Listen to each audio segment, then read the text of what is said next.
नमस्कार दोस्तों, आज है 27 अप्रैल 2023। 27 अप्रैल 2023 से संबंधित जितना भी इम्पोर्टेंट करंट अफेयर है, उन सभी को केवल एक वीडियो में डिस्कस करेंगे, तो आप सभी लोग वीडियो को ध्यान से देखिएगा।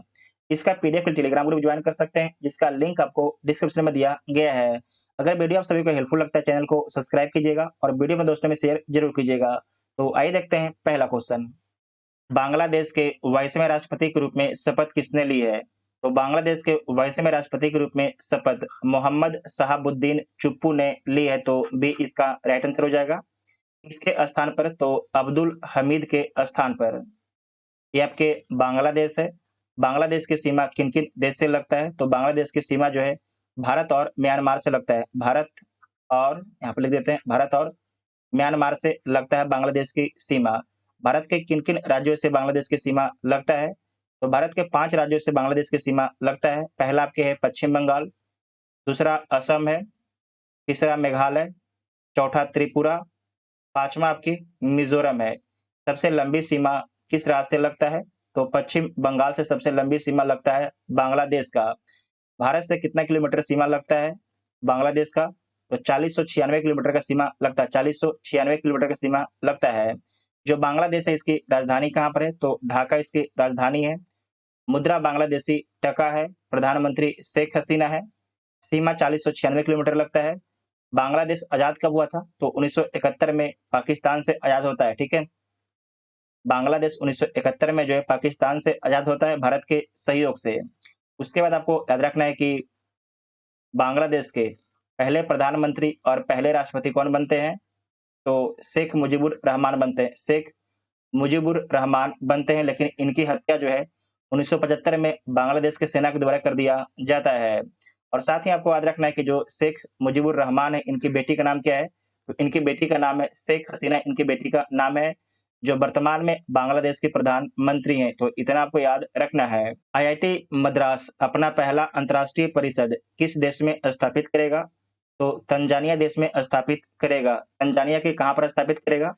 तो जंजीबार में स्थापित करेगा। ये आपके तंजानिया है। ठीक है, इसकी सीमा किन-किन देशों से लगता है? तो देख लीजिए, Kenya, Uganda, Rwanda, Burundi, Congo, उसके बाद है जाम्बिया, मलावी और मोजाम्बिक देशों से तंजानिया की सीमा लगता है। ठीक है, और समुद्र से इधर सीमा लगता है, इंडियन ओशियन से लगता है। उसके बाद आपको याद रखना है कि जो तंजानिया, इसकी राजधानी डोडोमा है। राष्ट्रपति सामिया सुलूह हसन है। प्रधानमंत्री मीजो पिंडा है। मुद्रा आपके शिलिंग है। मुद्रा आपकी शिलिंग है। साथ ही आपको ध्यान रखना है कि तंजानिया में ही जो है किलिमंजारो है। ठीक है, किलिमंजारो पर्वत जो है अफ्रीका के सबसे ऊंचा चोटी कौन है? तो किलिमंजारो है। ये आपके कहाँ पर स्थित है? तो तंजानिया में ही स्थित है। उसके बाद समझिएगा कि जो अफ्रीका के बारे में जो भी पॉइंट हम आपको कल बताए थे, उस पॉइंट को आज नहीं बताएंगे। आज हम आपको अलग पॉइंट बताएंगे। ठीक है, यहाँ पर समझिएगा कि जो आपके विक्टोरिया झील है, इसके बारे में याद रखिएगा कि अफ्रीका का सबसे बड़ा झील कौन है? तो विक्टोरिया झील है। इसकी सीमा जो है केनिया, युगांडा और तंजानिया से लगता है। उसके बाद समझिएगा सूडान। सूडान में कौन सा ऑपरेशन चलाया गया है? तो ऑपरेशन कावेरी चलाया जा रहा है। ऑपरेशन कावेरी चलाया जा रहा है। जो भी भारतीय आपके सूडान में फंसे हुए, उन्हें निकालने के लिए ऑपरेशन कावेरी चलाया जा रहा है। उसके बाद केनिया के बारे में ध्यान रखिएगा कि अफ्रीका का चाय का सबसे बड़ा उत्पादक देश कौन है? तो केनिया सबसे बड़ा उत्पादक देश है। उसके बाद एक पॉइंट ये भी याद रखिएगा, यहाँ पर देख रहे हैं आप जाम्बिया। ठीक है, जाम्बिया में एक नदी है, जेम्बेजी नदी। जेम्बेजी नदी, इसी नदी पर जो है एक बांध बना हुआ है, करीबा बांध। करीबा बांध जो है किस देश में है? तो जाम्बिया देश में है। और जो जाम्बेजी नदी पर है, एक जलप्रपात है जिसका नाम है विक्टोरिया जलप्रपात। विक्टोरिया जलप्रपात, ये भी आपके जो है जाम्बेजी नदी पर है। उसके बाद कांगो नदी के बारे में ध्यान रखिएगा। जो कांगो नदी है, इस पर एक जलप्रपात है जिसका नाम क्या है? स्टेनली जलप्रपात। आप लिख देते हैं स्टेनली जलप्रपात। ये किस नदी पर है? तो कांगो नदी पर है और कांगो देश में स्थित है। हॉर्न ऑफ अफ्रीका में कौन-कौन से देश आपके आते हैं? तो सोमालिया, इथियोपिया, उसके बाद जिबूती, इरिट्रिया। ये जो 4 देश हैं, हॉर्न ऑफ अफ्रीका में आते हैं। ये 4 देश जो हैं, हॉर्न ऑफ अफ्रीका में आते हैं। इतना आपको याद रखना है। उसके बाद ये पॉइंट याद रखिएगा कि जो अफ्रीका है, अफ्रीका में सबसे अधिक आबादी किस देश की है? तो नाइजीरिया की सबसे अधिक आबादी है। नाइजीरिया की सबसे अधिक आबादी है। उसके बाद एक घास का मैदान है वेल्ड। वेल्ड घास का मैदान किस देश में पाया जाता है? तो दक्षिण अफ्रीका में पाया जाता है। और आपको याद रखना है कि नामीबिया से 8 चीता और जो दक्षिण अफ्रीका है यहाँ से 12 चीता भारत लाया गया है, ठीक है? ये कहाँ पर लाया गया है? तो मध्य प्रदेश के कूनो नेशनल पार्क में लाया गया है। मध्य प्रदेश के कूनो नेशनल पार्क में लाया गया है, जहाँ पर 2 चीता की मौत हो गई है। एक का नाम क्या था? तो एक का नाम था सासा, दूसरे का नाम था आपके उदय। ये 2 चीता है, इसका मौत हो चुका है भारत में, ठीक है? उसके बाद आपको याद रखना है, हाँ, यहाँ पर देखिए स्टेट ऑफ जिब्राल्टर, इसके बारे में ध्यान रखिएगा कि यूरोप और अफ्रीका को अलग करता है स्टेट ऑफ जिब्राल्टर, जबकि अटलांटिक महासागर और भूमध्य को जोड़ता है स्टेट ऑफ जिब्राल्टर, ठीक है? ये आपके रेड सी है। यहाँ पर याद रखिएगा कि यहाँ पर जो है बाबल मंदेब जल संधि है। बाबल मंदेब जल संधि जो है ये आपके रेड सी को गल्फ ऑफ अडन से जोड़ता है। तो इतना आपको याद रखना है, ठीक है? उसके बाद नेक्स्ट है कि हाल ही में किस देश के स्वास्थ्य मंत्रालय ने अपने इतिहास में पहली गर्भपात की गोली को मंजूरी दी है? अपने इतिहास में जो है पहली बार जो है गर्भपात की गोली को मंजूरी दी है, तो किस देश के द्वारा दिया गया है? ये जापान के द्वारा मंजूरी दिया गया है। अभी देखिए जो जापान में गर्भपात होता था वो आपके गोली के माध्यम से नहीं होता था, सर्जरी के माध्यम से होता था, जो बहुत ही दर्दनाक होता था। तो इसी को देखते हुए जो है जापान की सरकार के द्वारा निर्णय लिया गया है कि अब गर्भपात के लिए जो है अ, गोली का इस्तेमाल किया जाएगा, ठीक है? ये जो गोली का नाम क्या होगा? तो मेफिगो पैक गोली का नाम होगा, मेफिगो पैक गोली का नाम होगा। और इसे किस कंपनी के द्वारा बनाया जाएगा? तो आपको याद रखना है कि ब्रिटिश फार्मास्यूटिकल कंपनी है लाइंड फार्मा के द्वारा इसे डेवलप किया जाएगा, इस गोली को। इस बात को आपको ध्यान रखना है, बहुत ही इंपॉर्टेंट प्रश्न आपसे पूछा जाएगा। उसके बाद है कि ये समझिए ये आपके जापान है, ठीक है? जापान है। जापान देखिए जापान पर मेनली आपके अ, 4 जो बड़े द्वीप है इसके बारे में आपको याद रखना है। यहाँ से प्रश्न आपसे पूछा जाता है, ठीक है? तो तब से पूछेगा कि नॉर्थ से साउथ की ओर इसे सजाइए, या तो सबसे बड़ा द्वीप कौन-सा है, ठीक है? तो सबसे पहले समझिएगा, जो उत्तर में है, जो नॉर्थ में सबसे उत्तर में कौन-सा द्वीप है? तो होकाडू है, ठीक है? होकाडू है।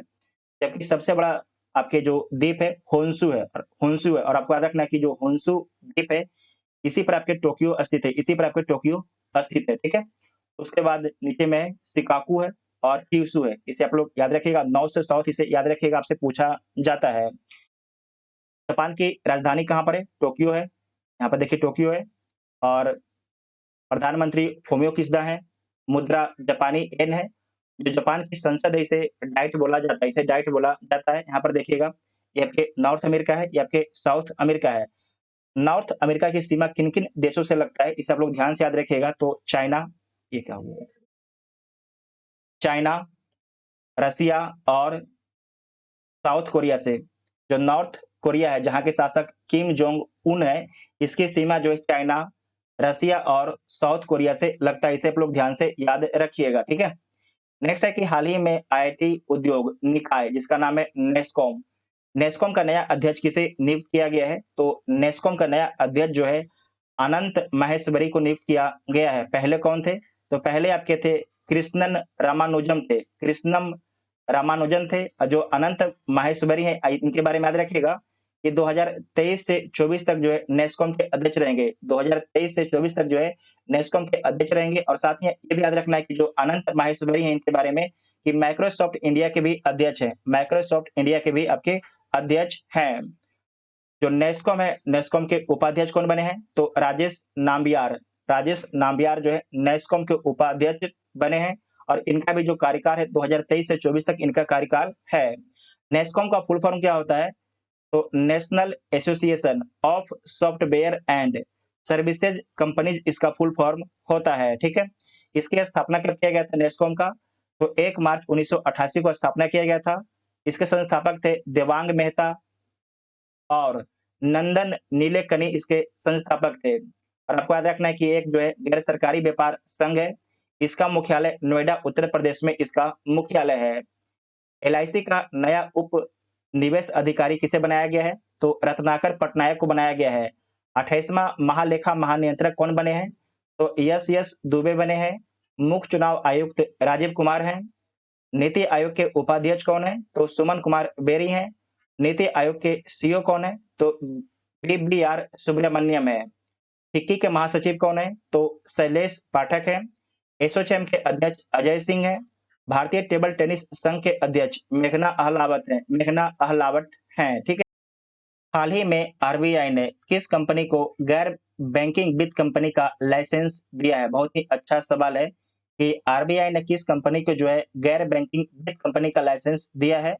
तो नियो बैंक जुपिटर को दिया है, ठीक है। तो ए इसका राइट आंसर हो जाएगा। बाकी आपको ध्यान रखना है, Muthoot finance limited, Bajaj finance limited, power finance corporation limited, ये तीनों जो आपके बैंक है ये भी आपके एनबीएफसी हैं, ठीक है, एनबीएफसी हैं, लेकिन इन्हें लाइसेंस बहुत पहले दिया गया था, जबकि हाल ही में जो है नियो बैंक जुपिटर को लाइसेंस दिया गया है। इस बात को ध्यान में रखिएगा, ठीक है। जो नियो बैंक है इसकी स्थापना 2019 में किया गया था। इसके संस्थापक कौन है? जितेंद्र गुप्ता इसके संस्थापक है। साथ ही आपको याद रखना है कि जो एनबीएफसी कंपनी होता है इसके बारे में याद रखिएगा, ये तो लोन दे सकता है, ठीक है। फिर से बोलते हैं, एक एनबीएफसी कंपनी लोन दे सकता है लेकिन अपने पास पैसा नहीं ले सकता है, ठीक है। अगर लोन दिया है तो वो रिकवरी तो करेगा ही, लेकिन जिस प्रकार से बैंक में आप जाके पैसा जमा करते हैं उस प्रकार से पैसा जमा नहीं ले सकता है नॉन बैंकिंग फाइनेंशियल कंपनियां। और साथ ही आपको याद रखना है कि जो चेक होता है, आप लोग जानते हैं ना, चेक काट के दे देंगे इतना करोड़ का, तो जो चेक होता है वो चेक भी जारी नहीं कर सकता है नॉन बैंकिंग फाइनेंशियल कंपनी। फिर से बोलते हैं कि जिस प्रकार से आप बैंक में जाके पैसा जमा करते हैं, जिस प्रकार से आप बैंक में जाके पैसा जमा करते हैं या चेक आप बैंक से लेते हैं, वो दोनों काम जो है नॉन बैंकिंग फाइनेंशियल कंपनियां नहीं कर सकते। इस बात को ध्यान में रखिएगा और इन्हें जो है बैंकिंग लाइसेंस नहीं दिया जाता है, इतना आपको याद रखना है, समझ गए हैं ना। उसके बाद है कि जो आरबीआई है इसके बारे में समझिएगा। रिजर्व बैंक ऑफ इंडिया का फुल फॉर्म है। स्थापना 1 अप्रैल 1935 को किया गया है। जो स्थापना है हिल्टन आयोग की सिफारिश पर किया गया है। मुख्यालय मुंबई में है। राष्ट्रीयकरण 1949 में किया गया है। 1/1/1949 में जो है इसका राष्ट्रीयकरण किया गया है। आरबीआई के पहला गवर्नर सर ओसबॉर्न स्मिथ है। प्रथम भारतीय गवर्नर सीडी देशमुख है। वर्तमान में गवर्नर शक्तिकांत दास हैं, 25वें नंबर के हैं। वित्त मंत्री निर्मला सीतारमन है। शक्तिकांत दास के बारे में याद रखिएगा कि गवर्नर ऑफ द ईयर का पुरस्कार किसे दिया गया है? तो शक्तिकांत दास को दिया गया है। आर्थिक स्वतंत्रता का सूचकांक 2000, इसे 23 कर लीजिए यहाँ पर। आर्थिक स्वतंत्रता का सूचकांक 2023 में भारत को कौन सा स्थान मिला है? तो इसमें भारत को 121वां स्थान मिला है। इस रिपोर्ट को जारी कौन करता है? तो द हेरिटेज फाउंडेशन के द्वारा जारी किया जाता है। ये आपके अमेरिका की संस्था है। कितने आधार पर जारी किया जाता है? तो आपको याद रखना है कि 4 मुख्य स्तंभों के आधार पर जारी किया जाता है। कौन-कौन स्तंभ है? तो कानून का शासन, सरकार का आकार, विनियमन दक्षता और खुले बाजार, ये 4 आधार पर जो है आर्थिक स्वतंत्रता सूचकांक जारी किया जाता है। इसमें पहला स्थान किसे मिला है? तो पहला स्थान सिंगापुर को मिला है, दूसरा स्थान न्यूजीलैंड को मिला है, तीसरा स्थान ऑस्ट्रेलिया को मिला है, चौथा स्थान स्विट्जरलैंड को मिला है, 109वां स्थान भूटान को मिला है, 121वां स्थान बांग्लादेश को भी मिला है और आपको भारत देश को भी मिला है। लेकिन आपको याद रखना कि अंक आपके अलग-अलग है, ठीक है? अंक आपके अलग-अलग है। उसके बाद है कि 131वां स्थान श्रीलंका को मिला है, 146वां स्थान अफगानिस्तान को और 152वां स्थान आपको पाकिस्तान को मिला है। नेक्स्ट है कि हाल ही में प्रकाश सिंह बादल का 95 वर्ष की आयु में निर्धन हो गया। इनका संबंध किस क्षेत्र से है? तो इनका संबंध आपके राजनीतिक से है, ठीक है? इनका संबंध आपके राजनीतिक से है। इनका जन्म कब होता है? तो दिसंबर 8 दिसंबर 1927 में इनका जन्म होता है और इनकी मृत्यु जो है 25 अप्रैल 2023 को इनकी मृत्यु हो जाती है। और आपको याद रखना है कि इनका संबंध जो है शिरोमणि अकाली दल से इनका संबंध था, ठीक है? शिरोमणि अकाली दल के भी जो है ये संरक्षक थे। अब इनकी मृत्यु हो गया है। और आपको याद रखना कि 5 कार्यकाल के लिए जो है पंजाब के मुख्यमंत्री बनते हैं। कब-कब बनते हैं? तो 1970 से 1971 तक बनते हैं, 1977 से 1980 तक बनते हैं, 1997 से 2002 तक बनते हैं, 2007 से 2012 तक बनते हैं, 2012 से 2017 तक आपके मुख्यमंत्री रहते हैं। साथ ही आपको याद रखना है कि ये 7 दशक में जो है केवल 2 बार चुनाव हारते हैं और कब-कब चुनाव हारते हैं? 1967 में और 2022 में जो है विधानसभा का चुनाव हारते हैं। साथ ही आपको याद रखना है इनके बारे में कि 43 साल की उम्र में जो है पंजाब के सबसे कम उम्र के मुख्यमंत्री कौन बने थे? तो प्रकाश सिंह बादल बने थे। प्रकाश सिंह बादल जो है मात्र 43 वर्ष की उम्र में जो है पंजाब के मुख्यमंत्री बन गए थे, जो सबसे कम उम्र के मुख्यमंत्री कहलाए थे आपके कहाँ के, ये आपके पंजाब के, ठीक है। उसके बाद पंजाब के बारे में समझिएगा, पंजाब ये आपके पंजाब है। पंजाब की सीमा किन-किन राज्यों से लगता है? तो हिमाचल प्रदेश, हरियाणा, राजस्थान से लगता है, जबकि केंद्र शासित प्रदेश में जो है जम्मू कश्मीर से लगता है। और आपको याद रखना है, पाकिस्तान से लगता है अंतर्राष्ट्रीय में आपके पाकिस्तान से लगता है। राजधानी चंडीगढ़ है, वर्तमान में मुख्यमंत्री भगवत मान है, इनका संबंध आप पार्टी से है। राज्यपाल बनवारी लाल पुरोहित हैं, इनको अतिरिक्त प्रभार दिया गया है। लोकसभा में 13 सीट है, राज्यसभा में 17 सीट है। सॉरी राज्यसभा में 7 सीट है, ठीक है। लोकसभा में 13 सीट है, राज्यसभा में 7 सीट है और विधानसभा में जो है 117 सीट है। तो इतना आपको याद रखना है, ठीक है। उसके बाद देखिए प्रीवियस क्वेश्चन, हाल ही में एक पंचायत एक खेल का मैदान परियोजना किस राज्य के द्वारा शुरू किया गया था? तो आपके शुरू किया गया था केरला सरकार के द्वारा, ठीक है। केरला राज्य सरकार के द्वारा शुरू किया गया है। इस प्रश्न का उत्तर आप सभी को कमेंट बॉक्स में देना है, तो आप सभी लोग इसके बारे में कमेंट बॉक्स में जवाब जरूर दिया कीजिएगा। अगर वीडियो आप सभी को हेल्पफुल लगता है तो वीडियो को अपने दोस्तों में शेयर कीजिएगा, ठीक है। और चैनल को सब्सक्राइब जरूर कीजिएगा। तो ठीक है, मिलते हैं अगले वीडियो में। Thank you.